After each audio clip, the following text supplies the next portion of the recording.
क्या आप जानते हैं कि एक वक्त ऐसा भी था कि जमीन के गिर्द भी रिंग्स हुआ करती थी, लेकिन फिर इन रिंग्स को क्या हुआ? मजे की बात यह है कि आज वो रिंग्स चांद का हिस्सा बन गई हैं। उन रिंग्स का सारा मलबा आज चांद में मौजूद है। लेकिन ये कैसे हुआ कि ये रिंग्स चांद में चली गई? इसकी एक बड़ी स्टोरी है। जिस तरह एस्टेरॉयड के टकराने से डायनासोर्स एक्सटिंक्ट हो गए, इसी तरह किसी वक्त में जमीन से कोई प्लेनेट आ टकराया था, वो भी मार्स की साइज का। आप सोच सकते हैं कि इस प्लेनेट पे, जिस पे आज आप जिंदा रह रहे हैं, उस पे किसी वक्त में एक प्लेनेट आ टकराया था। जरा सोचिए कि एस्टेरॉयड के टकराने से डायनासोर्स जैसी क्रिएचर्स खत्म हो गई, तो एक प्लेनेट टकराने से क्या हुआ होगा? उस सैयारे के टकराने से जमीन का सारा हुलिया ही बदल गया था। और इसी इवेंट ने जमीन से जमीन की रिंग्स छीन ली, और इसी इवेंट ने जमीन को आज का चांद भी दिया। लेकिन ये हुआ कैसे? गहराई से समझते हैं आज की इस वीडियो में।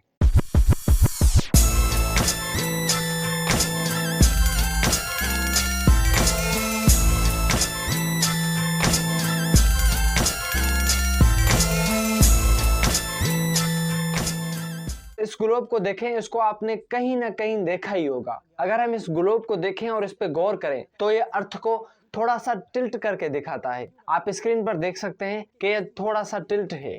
असल में जमीन ऐसे ही है। ये आप देख सकते हैं कि ये जमीन कैसे दिख रही है। जहाँ दूसरे प्लेनेट सीधे होकर स्पिन मोशन में रोटेट करते हैं, वहाँ हमारी जमीन थोड़ी सी टिल्ट होकर स्पिन मोशन में रोटेट करती है। लेकिन ये शुरू से ऐसे नहीं है। जमीन जब बनी थी तो ये दूसरे प्लेनेट्स की तरह सीधे होकर स्पिन मोशन में रोटेट करती थी। इसके टेढ़े होने की वजह वही सेम प्लेनेट है जो अर्थ से आ टकराया था। 4.5 बिलियन ईयर्स पहले की बात है, जब जमीन ताजी ताजी बनी थी। सोलर सिस्टम में थेया नामी प्लेनेट हमारी जमीन से आ टकराया और जमीन को 23.5 डिग्री तक थोड़ा सा टिल्ट कर दिया, जिसकी वजह से जमीन में काफी तब्दीलियां आई। उनमें एक तब्दीली ये थी कि जमीन ने एक तीसरी ओर घूमना शुरू कर दिया। अब जमीन का एक घुमाव तो अपनी एक्सिस की ओर है, यानी कि अपने महवर की ओर, जिसका जमीन 24 आवर्स में अपना रोटेशन कंप्लीट करती है। और इसके साथ साथ जमीन सूरज के गिर्द भी घूम रही है, जिसका वो रोटेशन 365 डेज में कंप्लीट करती है। लेकिन जमीन का तीसरा घुमाव उस थेया प्लेनेट की वजह से बना,